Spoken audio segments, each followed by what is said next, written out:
Hello, and welcome to The Smut Show, a weekly podcast with your internet book bestie, where every week myself and a guest discuss books and mix in a little bit of life, pop culture, and everything in between. So sit back with your favorite beverage and let's chat.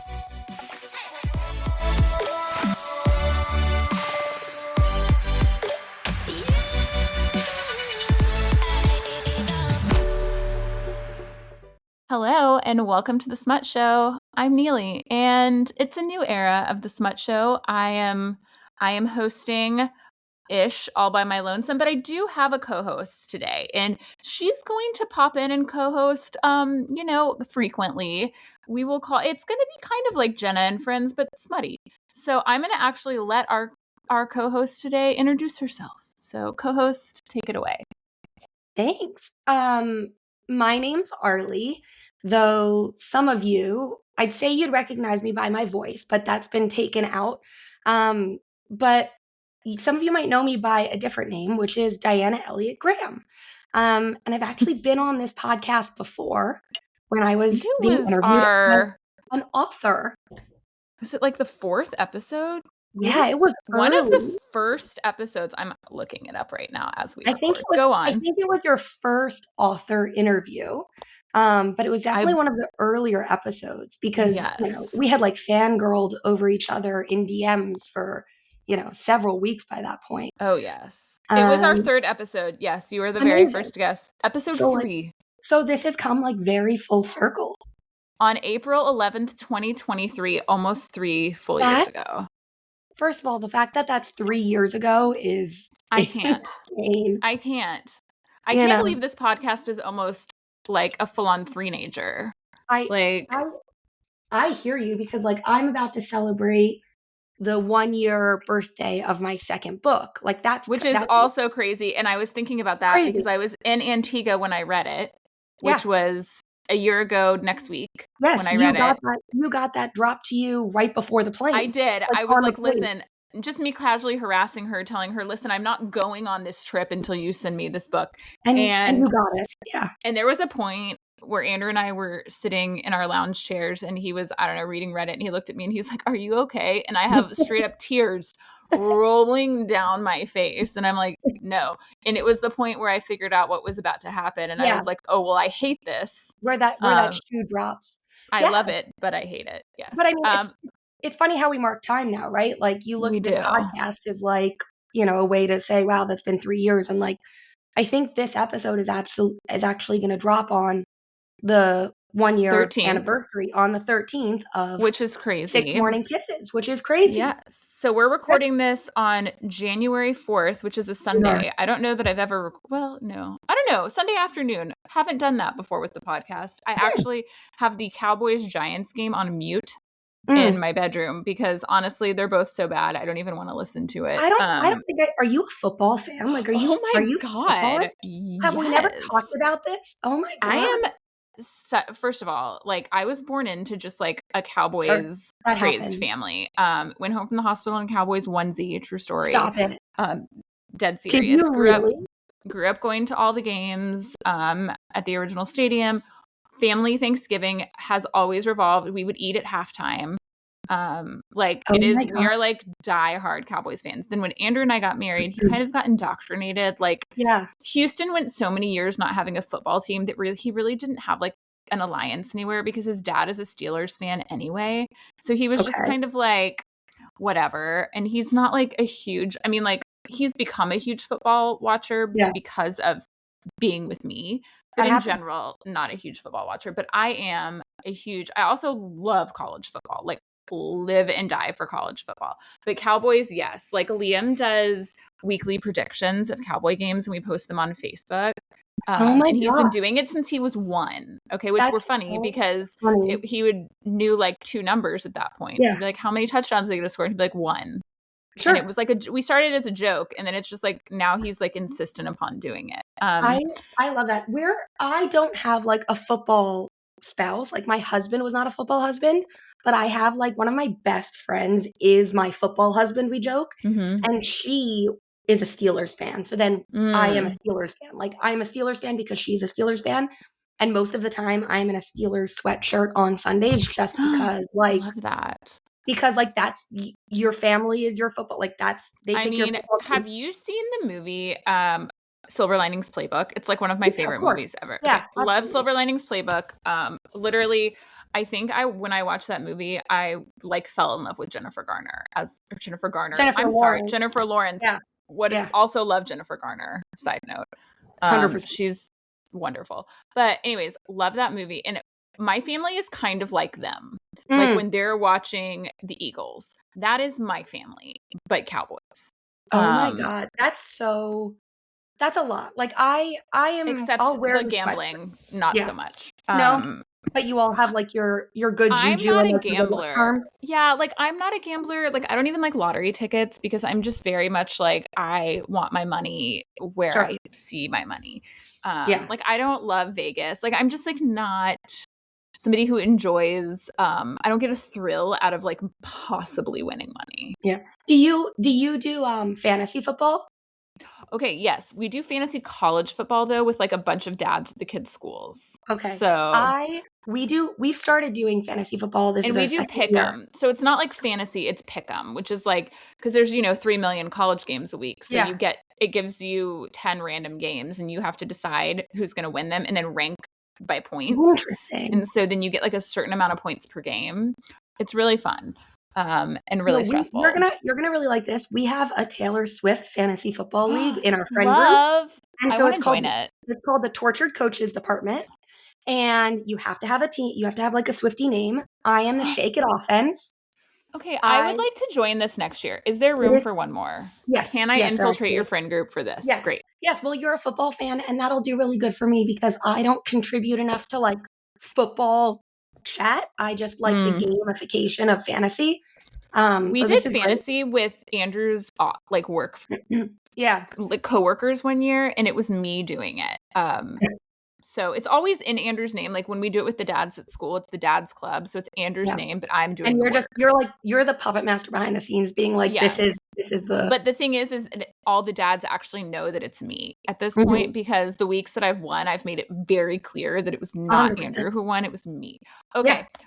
We are on so many tangents at this point. So we're going to do ones and fives. So would you like to give us your 1-star and 5-star? I absolutely can. Week, month, year, however you want to do it. All of those are the same at this point, right? Like it is. Wow. Week, true month, story. Year. Yeah. Or it could be last year too. Yeah. Really. My number one is probably New Year pneumonia. So like I have New Year pneumonia. I have a little touch of pneumonia, which is where my voice absolutely just evaporated to. So that's definitely the number one. And the number 5 is jumping into this with you. Like I'm so excited. Like this is without a doubt the peak. Like I'm so pumped about it. Well, I'm honored. Yeah. I'm so sorry you've been sick. We have been texting while she's been sick. I know. And she's been updating me on the illness. And because we had some sickness. So my 1-star will be that on Christmas Eve, Charlotte got the flu. And she had just had strep throat like the week before. And so, or 10 days-ish before, because she was on we literally gave her last dose of her antibiotic Christmas Eve morning. And 2 hours later, I was like, just like 104 fever. And we did an at-home flu COVID test, casual 104 fever. Not out of the ordinary for her. Her fevers tend to be very high. So well, that would be alarming to most. For me, I'm like, that tracks. Okay. She's also, out of her 7 Christmases she's been alive for, she's been sick for 6 of them. Oh my God. Her first Christmas, she was 4 weeks old on Christmas Day, and we spent the night of Christmas at the ER with our 4-week-old baby who had flu and RSV. So I was surprised, but not surprised. Yeah. It's kind of like anytime Donald Trump does something and you're like, yep. Yeah. That's kind of how I am about Charlotte getting the flu on Christmas. I'm like, oh my God. That does make sense. Yeah. It makes no sense for anybody else, but this tracks. But for me, I was like, yeah. And I will say, like, it was sad because she was very sick, but we got her some medicine, so she was better pretty quickly. But it was also like kind of great to have to just be at home, the 4 of us, and like we couldn't really like do anything or go anywhere. And I don't ever hate that.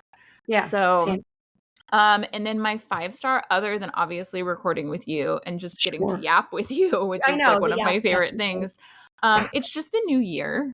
New Year. I am somebody, I love I love a new year. I love a new week. I love like a new reset vibes, like a reset. I spent the majority of December 26th through New Year's having trash bag energy around my house and just getting rid of everything.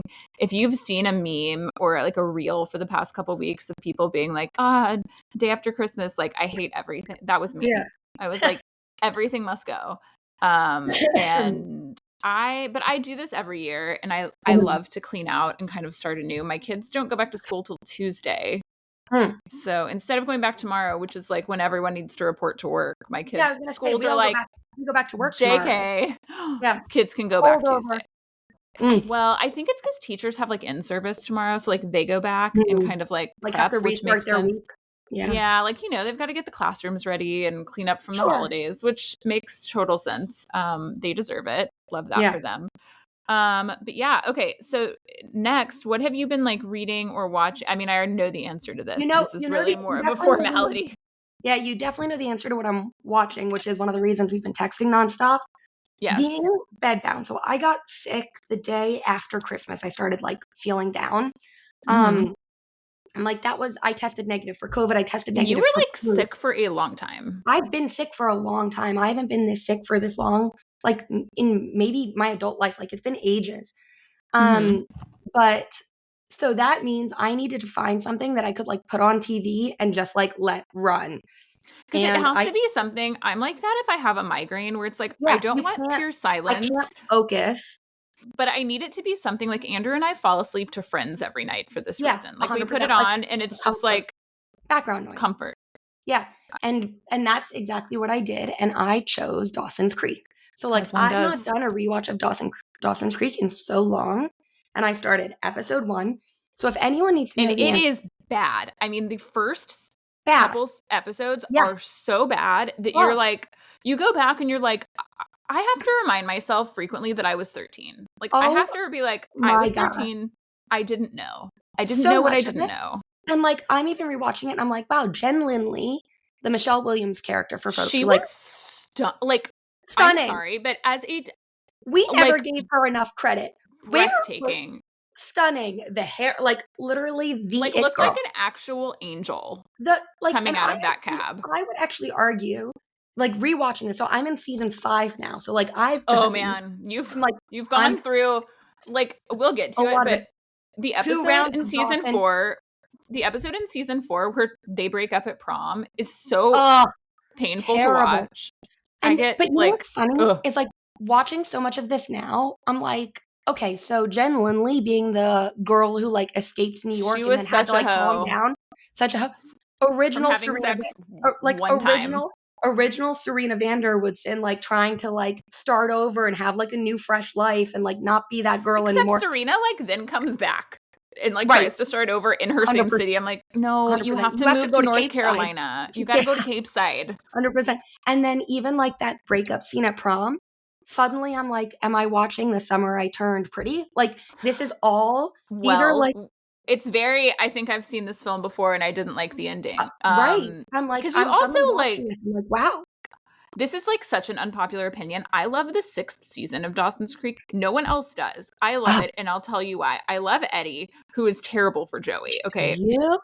Okay. Don't love him like like she should be with him. I love him like she needed that kind of guy at some point in her life. Like, love it in the sense that like you have to have an Eddie because you have to appreciate the other people. I love like the arc of Pacey like becoming a chef. I love Pacey. I love the episode in season 6 that you haven't gotten to where they're stuck in the Kmart all night. Like, oh my god, that's right. Cinema.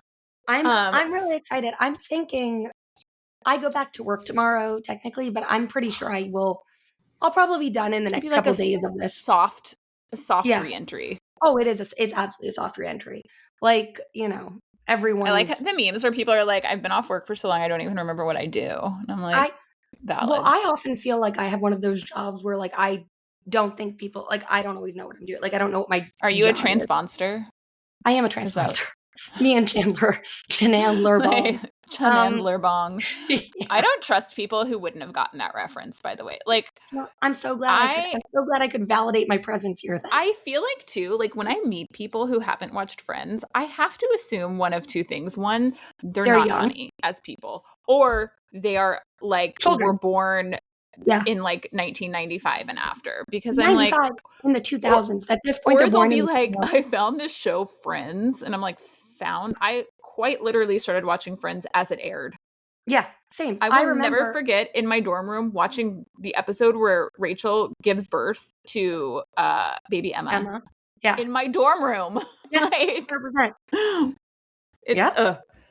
No, I know. My God. Friends, you know, I love it. Could never be made now. No, not at all.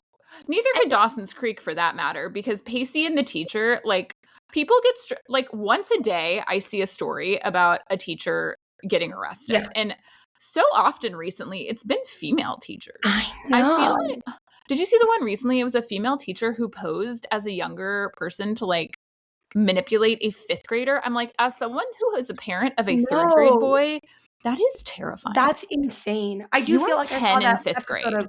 I think I saw that episode of SVU though. Like, I think I've seen that Law and Order episode. Now I truly wonder. I have to wonder who hurt you?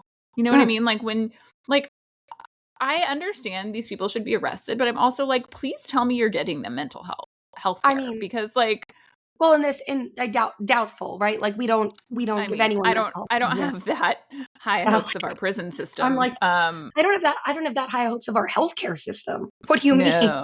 No. Here's the thing. Andrew has the news on 24 hours a day, okay? Andrew wakes up, immediately puts the news on, and watches it in a 4-way split screen all day, okay? Of CNN, MSNBC, Fox News, and BBC. Is he okay? How does he do that? I don't know, because I can't ingest that much news. Like I can't ingest it that way. Like I do a lot of reading of the news in the morning. And then, I can read the news. There's certain people I follow on social media who like give me the news in a more palatable way. Like an under 1 minute reel where I'm like, thank you for that. I don't like the news stations like that because I feel like they're just telling you the same thing over and over and over again. And they're just telling it to you how the flashy graphics. It's like absolutely rewiring my brain somehow. And CNN really uses breaking news like a little too liberally. Loosely. Yeah. I'm like, okay, but like not everything is breaking news. And now when you tell me it's breaking news, I don't believe you. And now suddenly, like when we, go into Venezuela or something and it is breaking news, I'm like, did that happen? Like, I'm like, what's actually going on? No, and I had to just turn the TV off yesterday. I was like, I can't even comprehend what's happening. So I was like, I'm going to go watch. All at once. To go back to your Dawson's Creek, I decided 2 days ago, after being fed like 300 OC, the OC must have just launched on a platform because it's everywhere right now. Or it's just the internet's way of telling me to rewatch it. So I'm rewatching the OC. How's that? I'm on season 1, episode 7, which is when they go to Tijuana. Amazing. So good. And I'm watching it. And Marissa Cooper, they're supposed to be 16, right? Like I think they're supposed to be about to be sophomores. They're like sophomores or something. The age they're in high school for 3 years of the show. Doesn't really track because you turn 16 your sophomore year, but whatever. They're all driving. Too many parents were like okay with their kids going to Tijuana. Like, I think about this now and I'm like, I don't even let my kids walk down the street alone. Yeah. Like, I mean, and this was like in an age of like your cell phone plan didn't just click on your when cell you went phone out was of the a country. flip phone. Yeah. It was like a Motorola Razor. Yeah, 100%. So, I mean, it's funny because I also know a lot about like the people now. And I know that Misha Barton and I can't think of his name, who played Ryan, like dated-ish maybe. But he was like 23 and she was like 17. And they were all like in their early 20s and she was like straight up like playing her age. So, which I didn't know. I know too much now, but I'm very excited because I really miss the age of TV shows where we got like 27 episodes a season. Oh my God, right? Well, I mean, because now we get like 8. I was gonna say, you did Heated Rivalry, right? Oh, I did. Not enough. Right, I could have watched... episodes. Huh? I could have watched 100 episodes. Same. I've watched the 24 episodes that it would be by just watching it 4 times. Like, I felt that way. So bad at that more. I felt that way about, like, Andrew and I started watching, this is not the same kind of show, but we watched The Pit with Noah Wiley, which I loved. The Pit. And it was that comes 15 back. in like a week. It was like 15, but Andrew and I binged it because we watched it after it had been out for a while. And now I'm like, oh, I'm gonna have to watch 1 episode a week, like an idiot. Yeah. You know, like it's 2007. I know. And so, but that one was 15 episodes. And I was like, why are we not doing more of this? Like, do you watch Tell Me Lies, which comes back in like a week? I watched the first season and I was like, this gives me PTSD. Like, such PTSD. As someone who like wrote a college-y book, I'm like, this feels like college trauma all over again. It is college trauma because I dated a guy like Stephen DeMarco for several years. And I mean, when I read we've had Carola Levering on the podcast who wrote it. And when I read her book, Tell Me Lies originally, which like the show and the book are very different. It's the same characters. It's the same like basic outline, but they've obviously changed a lot for TV as you have to do. And when I read it, I think my review, it still gets liked on Goodreads about the trauma that I had from reading it. But I made Andrew start it with me because I wanted to rewatch it. So we started it from the beginning last night. And Andrew, like after the first episode, he's like, this is kind of boring. I'm like, I promise it gets more intense. Like, maybe I need to do it. I don't think I made it in the second season because the second season, even more PTSD and anxiety. Okay. But it's so good. Yeah.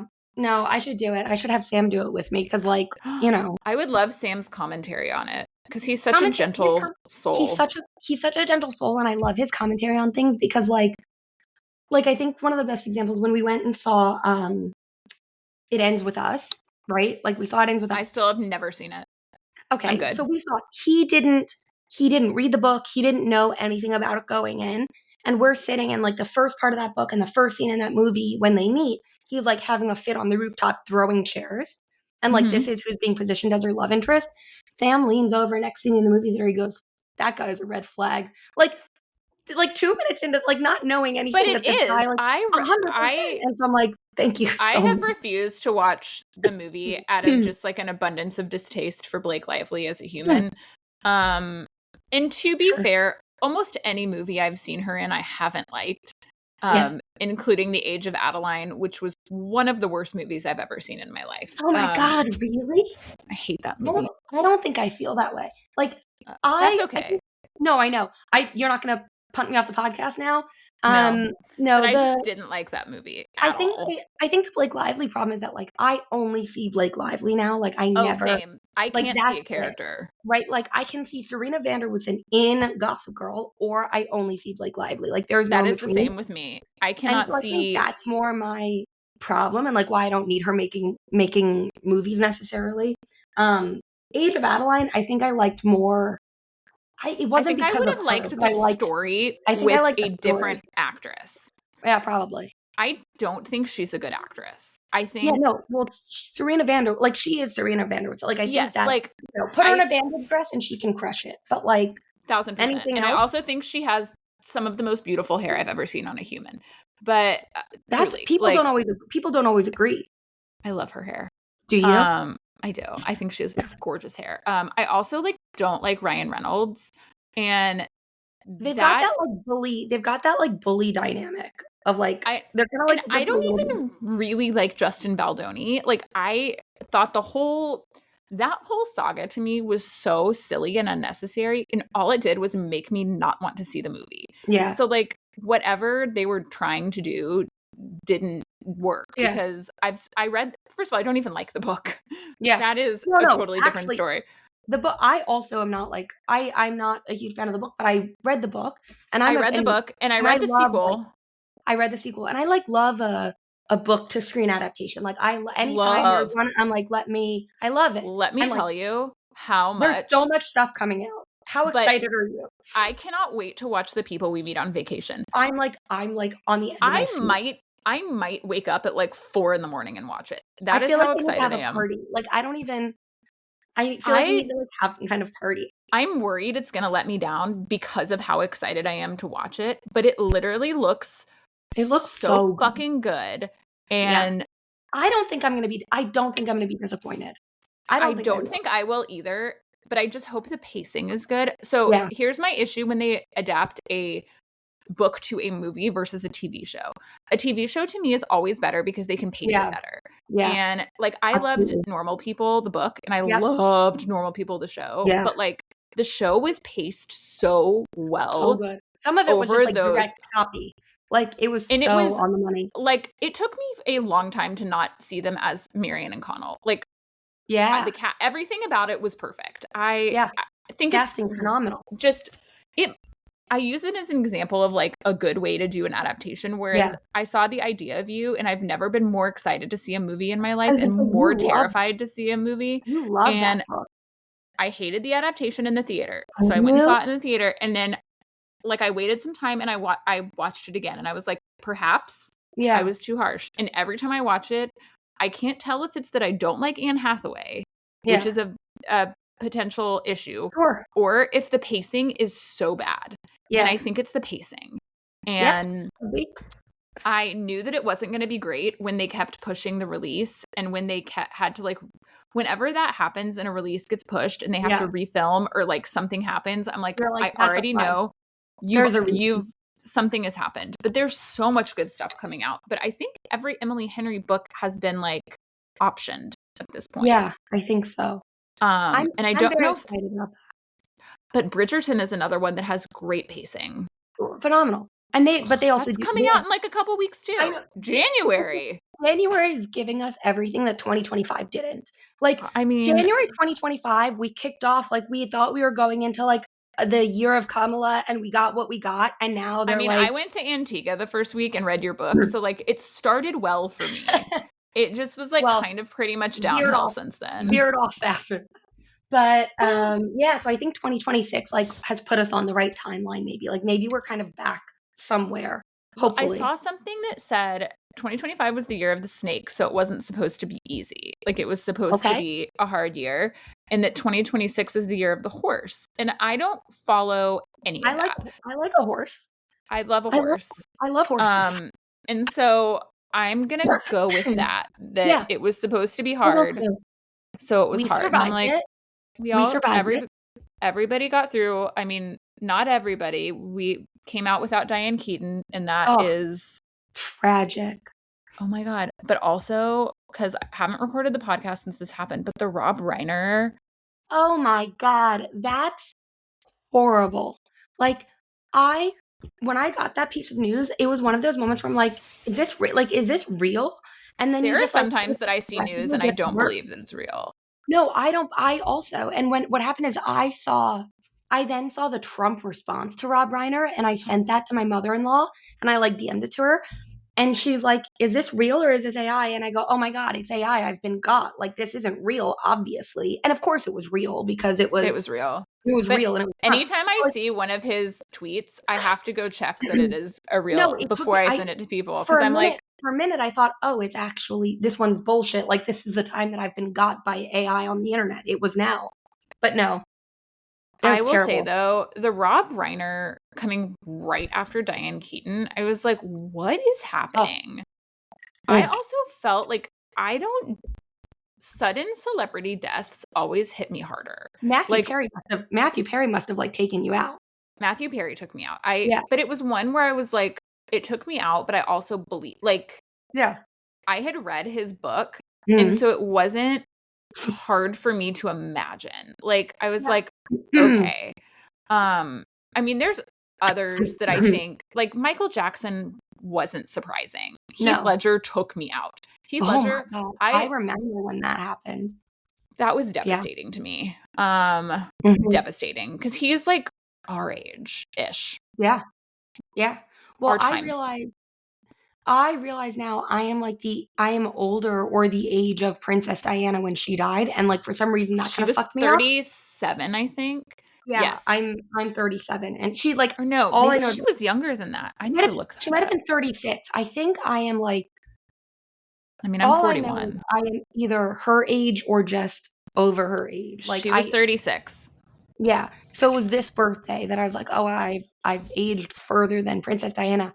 And I don't know why that was, like, a thing in my brain, but, like, I remember when Princess Diana died and thinking, like, "Wow, this, like" not old, but, like, this beautiful older woman died, you know, because I was a The child. first celebrity death that I like really remember being a big deal was when Kurt Cobain died.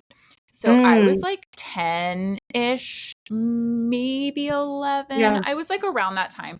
But I've always been very into music, and I was like a big that was like yeah, the time of Nirvana and Hole and all that music. And sure. so very into it. But I can remember like this really ages me, like going to the mall and there was like Sam Goody and like Tower Mhm, Records stores at the mall and sure. people like mourning outside of them. Yeah. And like there being like displays. And Andrew and I were talking about old mall stores recently Oh my god. and how many of them, like, I don't remember what we were watching where like they were showing some of them. Maybe it was Stranger Things. Mm, Stranger Things might have been Stranger Things because I was watching old seasons leading up to this new one. sure. And I was in season 3, which I think is the mall, and I was like, "Oh my god, Andrew, look, it's a Sam Goody." And I was like, "Oh my god, it's this." And like it was all these stores. And Yeah. but how many stores just like people have no idea used to exist? I like I haven't been to a mall in ages. Like, I can't that's just not, like Really? I can't do it. Like, it's like wandering around, like, an actual, like, big indoor mall really But like put, what do like y'all live near now? Are you even near a oh, mall? where do I live now? Now. Now is the big question. Because I mean, you know this, but, like, I lived in Miami up until August, and then we moved Mhm. to Connecticut. So, like, Mhm. now, malls definitely look a little different. So, um, there are malls here. I've not been to one here yet, though, but we're very close to New York City. So, like, so Mhm. far, the shopping I've done, like, if I I'm wanna go to sure. Zara, I'll, like, pop to the Oh my god, Zara. I love Zara. Ugh, same. So, like, I've gone to the Zara, I've gone to the Bloomingdale's, like, I've done all of that because that's, like, my preferred, like, I prefer a Mhm. department store, and then, like, you walk down the street with your bag, you grab a coffee, you do that. Like, inside a mall just is always, like, very high anxiety inducing for me as an adult.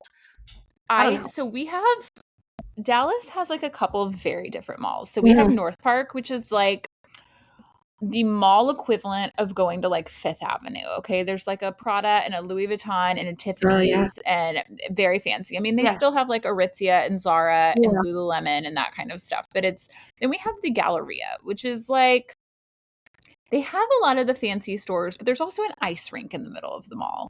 So it's That like, I don't know that I can do that. there's I just like like, a lot, like we don't there's go so there. much Like going on. it's too much. And then Mhm. there's Stonebriar, which is like in the like deep suburbs, and it's kind of like the Galleria, except there's a giant carousel in the middle of the mall. And like Again, that stresses me out. it's Like, we so I had to it's do a too much. campaign, like an influencer campaign with Stonebriar Mall. And so Sure. Andrew and I and the kids went, and this was like 2 weeks before school started also. So because it was a back to school campaign. And I Mm. think Andrew honestly was like, I should have given her a Xanax before we went in because I was on such edge. First of all, I had to film my kids, which is always hard because I don't show Yeah. their faces. So I have to film them from certain angles. And my kids were so distracted by just like everything happening because they'd never been there before. And I was Yeah. like, and this is why we don't go to the suburbs. Yeah. I don't live in the suburbs. I live in the city. Yeah. Try to never go into the suburbs. If you've been listening to this podcast, you hear it referred to as the loop. I live inside the loop. We don't venture outside of the loop unless we go to the airport or forced. And Sure. if I can't get to it within 10 or 15 minutes, I really question whether or not it's worth So going there. that was me in Miami. Like, in Miami, I was born and raised on Miami Beach, and so, like, everything, if it wasn't within a 15-20 minute radius, I wasn't going. Like, Fun everything was like, fact, the one time she and I have hung out was in Miami. "That's It true." was when I went And for why was Taylor it? Swift. And it was because of It Taylor was when Swift. I was there with a group of my friends for Taylor Swift and she met us for brunch. I did. I And met you the night after I went because I went the night before, yes. and then And you were I going went that night. I went to the last rain show because it Yeah. torrentially downpoured the Mhm. entire concert. worth every second. I didn't have. I'd seen her 3 times. I saw 3 Eras tours. I cannot believe you went to 3 different Eras tours. I know. It was if I didn't have kids, that would have been me. But alas, and 1 international. I went to 1 international Eras show. That I will say is one of my bigger regrets. And everyone I've talked to that saw her internationally said it was less expensive to go internationally than to go in the States. That's not true for me because we turned it into like a full vacation. Well, yeah, y'all were like there for a while, but I mean, just like the ticket itself. The ticket alone, like I think we spent like $180 per ticket for like floor in Paris. I mean, for where we were sitting in Miami, I think ours were only about like 140 or 150, and but that was this once they had, and you probably had the same experience. The way Ticketmaster sold those tickets, they did it completely differently, where they released one show at a time on Ticketmaster. So it's like if you were only on there buying tickets for that show and you had like a code, like it was like that lottery system. We entered like 20 different email addresses. Andrew's was the one that was chosen. Sam's was the one. I didn't get picked at all. All of them. None of my friends that I went with got picked. So I got on there. I bought the max amount of tickets you could buy, which was 4. Had no idea who was going to go. Literally was just like, I have 4 Taylor Swift tickets. Who wants to come? I know. And it was like it was the greatest concert experience of my entire life. I've never seen anything like it. Sam was like not a huge Swiftie before. Like he was fine. He liked Taylor Swift enough. Like he thought she was good. He saw that show and he's like, this is the greatest performer of our generation. I've never seen a show like this. This is phenomenal. He now has like a Taylor Swift tattoo. Like it is. Now, but when you go back and you watch her documentary of the show, which I assume you have watched the whole thing. Yeah. I have watched it twice like a sociopath and forced my entire family to watch one episode of it with me. And when you go back and watch that and you see, first of all, how she treated everybody, which oh my God, right? Not surprised, but just like the way she treated every single person on that, from like people outside to like her dancers to just everybody. Totally. When you see the care she put into it, when you like just every detail that went into it, when she wanted to make sure that everybody could enjoy it no matter where you were sitting. Like, it made me love her more, as if that was possible. But also the biggest lesson I learned from that documentary is that tree pain is not as scary as I thought she would be. No. When I saw her, I was like, I quite literally assumed she was going to be a terrifying person. That's so funny. And she might be. Meanwhile, she's just like on the couch. She's like, show me the new rep outfit. She's like, yeah, like she seems so chill. Do you think Taylor Swift is her only client? Like, do you think she solely just works for Taylor Swift? She should. What else? I wonder with a lot of those people, like, do you work for anyone else, or are you just like I think payroll? Most people probably do, but I think someone like Tree Payne maybe only is like for Taylor. Like I think that's it. I did not think she was like, when I saw that her name was Tree Pain, because I am the age I am, and I thought T-Pain, and I was like, surely that's not someone's name, right? Like, surely it is. Apparently, like, surely actual name is Tree Pain. I was like, this can't be a real person, right? Yeah. Like, oh my God, that's not real. But also watching that, I didn't expect to cry the amount of times I cried during that documentary. Emotional. Like the other thing we were doing is we were sitting on the couch. We're like, how much money would you spend right now to do this again? Like, how much money would you throw down to go see another show? And we're like, all of it. And like all of the money. All of it. All of it. I'll get on another plane. I'll drop my. Doesn't matter. Charlotte has asked that next time Taylor Swift goes to concert to take her, and I'm like, do we think she will? Yeah, I don't know. Not immediate, not soon. Like, do you think she's gonna like get married and have some babies before she goes on tour again? Like, I could see her releasing like 3 more albums before she goes on tour again. I don't know that she'll go on tour very soon, but I think she'll definitely do a bunch of music again. Like, do you think she will ever go on tour again, though? Yeah, I think she will. Because before this, I had seen her 2 other times. I saw her on the 1989 tour, which was fine. Like, my only problem with that tour is she only played songs from that album. And I was like, this isn't even, like, at the time, I was like, it's not even an album I like as much as maybe I do even now. Yeah. And I saw her open in 2008 for Rascal Flatts. Oh my God. That's amazing. She opened in 2008 for Rascal Flatts, which I had lawn seats to for a concert here. and no one knew who she was, but I knew 2 of her songs. And I was like, oh, that's Taylor Swift. And the people I was with were like, I don't know who that is. Oh, wow. Which is now, I don't know when she'll go out again. I will be the first in line to go do any of it. I just don't think it'll ever be like that again. No, I don't know how it could be. Like, you couldn't replicate it. No. Phenomenal. Like this is a thing where like it'll be in 30 years, our kids will be like, do you know anyone who went to that? I'll be like 3 times. I'm like, be like, no, it was just me, just the once. Yeah. I'm very envious. I have a friend, because did you see it in Paris? I saw it in Paris. Okay, so I saw it the second night in Paris, and so like that was, we knew that she was going to do Tortured Poets because the first night like showed everyone that she was doing Tortured Poets, but like I didn't watch the live stream. I didn't really know it was coming. So you didn't know.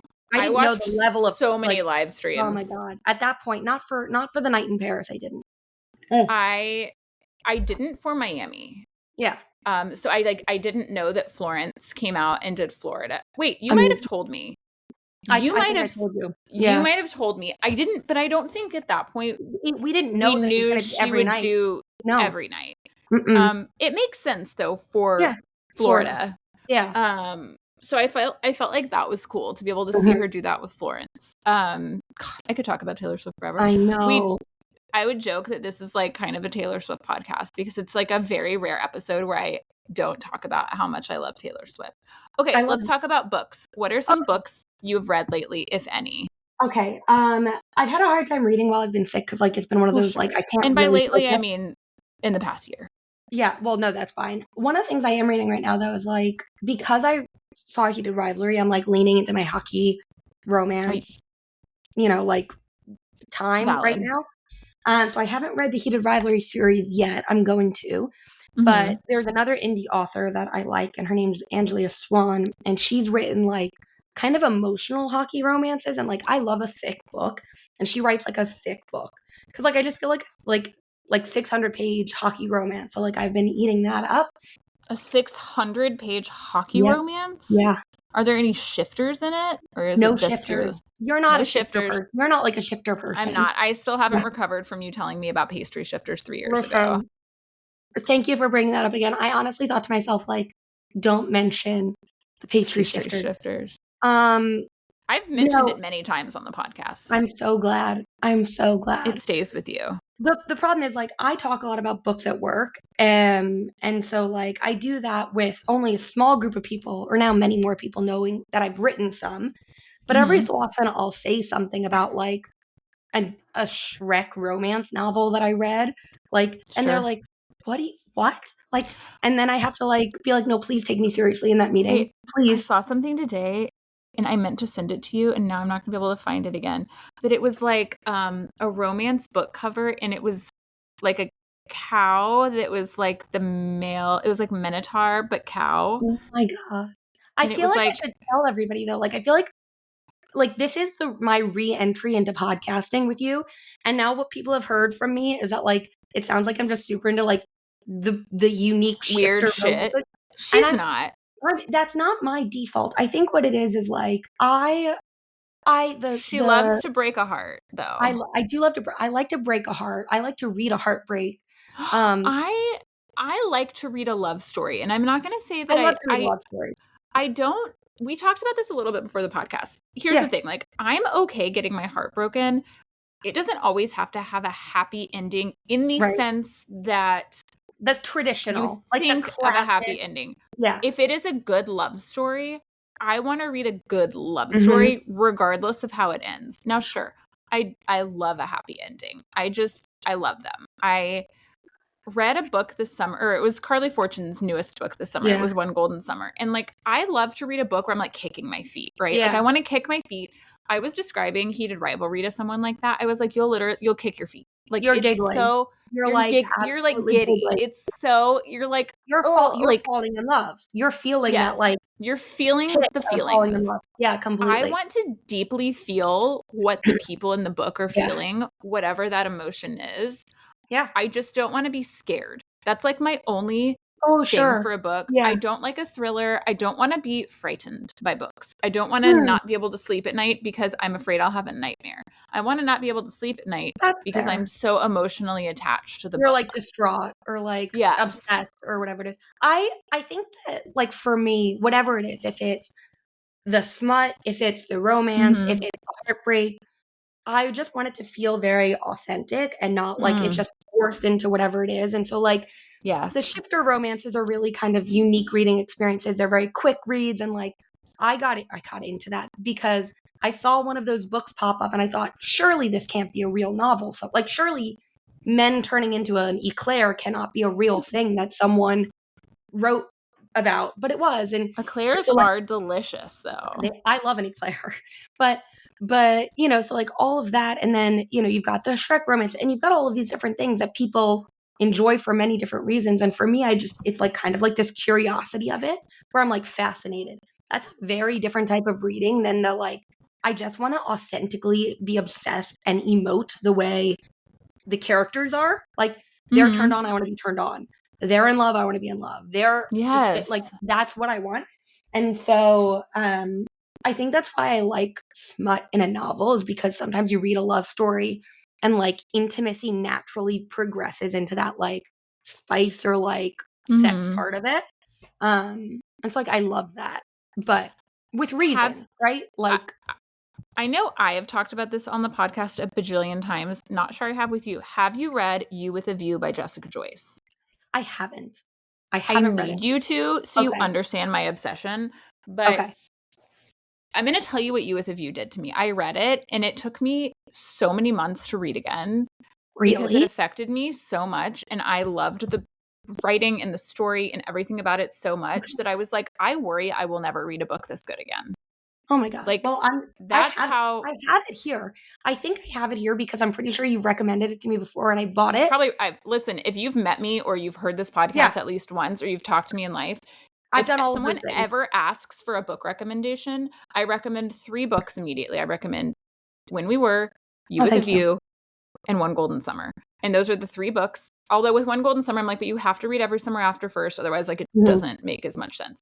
But I love everything about that book. I might reread it. I don't know. I'll definitely have to read it. And thank you for, you know, including When We Were in that. I mean, you were the early, you were the early adopter. Like you slid into my DMs and like there weren't even like, this was back when I used to only read books that I could watch like TikTok edits of, because I was like, I need to know the vibe of the book. And there was one maybe, or there was like it was probably one that I made because like, but it was it came across my feed and I was like, okay. But I'm telling you, that line in the book, and I'm going to butcher it because now I feel pressure, where it's like, no, you're fine. I know the 2 things. 1, I loved you, and 2, not enough. Yeah. I think about that at least daily, if not multiple times a day. That's so concerning. I mean, it really is. I should really look into why I think about that as much as I do. But I do feel like if you've never read Arley's books, don't go looking for Arley, because that's not what they're under. They're under that. Diana Elliott Graham. But When We Were, for me, is like very typical of the kind of relationship you do have in college, because I do feel like college, for most people, I mean, yes, I know there are people who have been with their like significant other. Like, listen, I have a friend who's been with her husband since she was 13. Oh no, so, like, not there. But like, I feel like for the when you first go to college and you're like meeting new people, especially when you go and not knowing anyone, you always like have the one guy you meet, and y'all have like, you gravitate, and you have this like very epic, like destroys every part of you love, right? And it's, for the most part, I feel like for people, it could be a right person, wrong time, or right person or right time, but you're not meant to necessarily be with that person forever. But what's funny is, and I won't spoil it, even though it's been out for 3 years, because a lot of people probably haven't read it, but I did not see the twist coming, where a lot anyone I had read the book, every person I had read the book did. No, so that's interesting. I've done a lot of like assessment of this because I am like curious and wanted to see how it landed anyway. It's about maybe 45-50%. It's almost half people see it versus don't see it coming. And I think that more Never speaks saw it to like, coming. I think that more speaks to what you experienced in college, who you loved in college. And like, so I think it really plays out in a way that like But it's you also like a portrayed bunch, it to. it's like one bomb and then it's like a couple tiny little Oh, bombs after and that. then It's like, then it kind of just like, then the last 30% of the book, you're kind of like, what the fuck just happened? and Supposedly. that's also kind of how her The second second book book. is. Yeah, the same thing. So That's, then I yeah. read the second book and I'm like, then you're like hyper aware You're and like, you're like I know, trying to I figure know it what's out. You're gonna like, happen. I still didn't see it coming. Well, Now I think I saw it coming. I saw it coming earlier than it said then the it. drop. Yeah. And I was texting you and you like would give me nothing. And I'm like, No, I'm going to because I die. I'm like, can't. Because like it's so delicate, and like when you tell people to read these books, they start asking questions, and you have to be like, how do you, do you gaslight them? Do you, like, what do you do? It's like watching a experience. TV show with somebody where you've seen the whole TV And you're show like and they watching haven't. them. Yeah. This is me watching Andrew watch Tell Me Lies, by the way. Yeah. I just look at him the whole time and we watched 2 episodes last night. So he's like Yeah. moderately interested, but still hasn't gotten to anything like juicy in it. He's mostly just like, I don't understand why these 2 women like him. Yeah. Like, I mean, and I'm like, fair. You're valid. like, yeah. You're like, I now can look back and say that, but at the time, I could not. But for a guy, and I think this is like a very specific guy girl thing, because like I look at guys that I was like obsessed with or like head over heels for, and you'd be like, why? And I'm like, it's the charm. It's never their looks. Okay. Almost never their looks, always their charm. It's always the charm, because you look at this guy and you're like, he's fine. Like he's okay looking, but he's not like. This would not be the dude that's like reeling them in. Like this is not. There's no reason for it. Like he's mid at best. At best. And I like Tell Me Lies because it makes me feel better about the life choices I make. Because I'm like, oh, like look how bad at decision making all of these 20-year-olds are. Like they make just god awful choices with every day that goes by. They just they do. But one thing we were laughing at, and I feel like this will ring true to Dawson's Creek as well, is we were like, don't you love that in a TV show and movie, whenever they pan a college campus and they're like showing clips, it's always people throwing a football. Always. Like, not once on college campuses have I ever seen 2 people just or like a group of people throwing a football. I've never seen it. And but it's always. And also in stuff like that, like in Tell Me Lies, the weather is always really good. And I'm like, I need to like where does it take place? Do they say? I feel like it's like upstate New York, maybe, so or like. So that's definitely not true, right? Like, I mean, it does show in the second season. I mean, this doesn't give anything away. Like a snowstorm that comes in. So I'm like, okay, like it's winter. Yeah.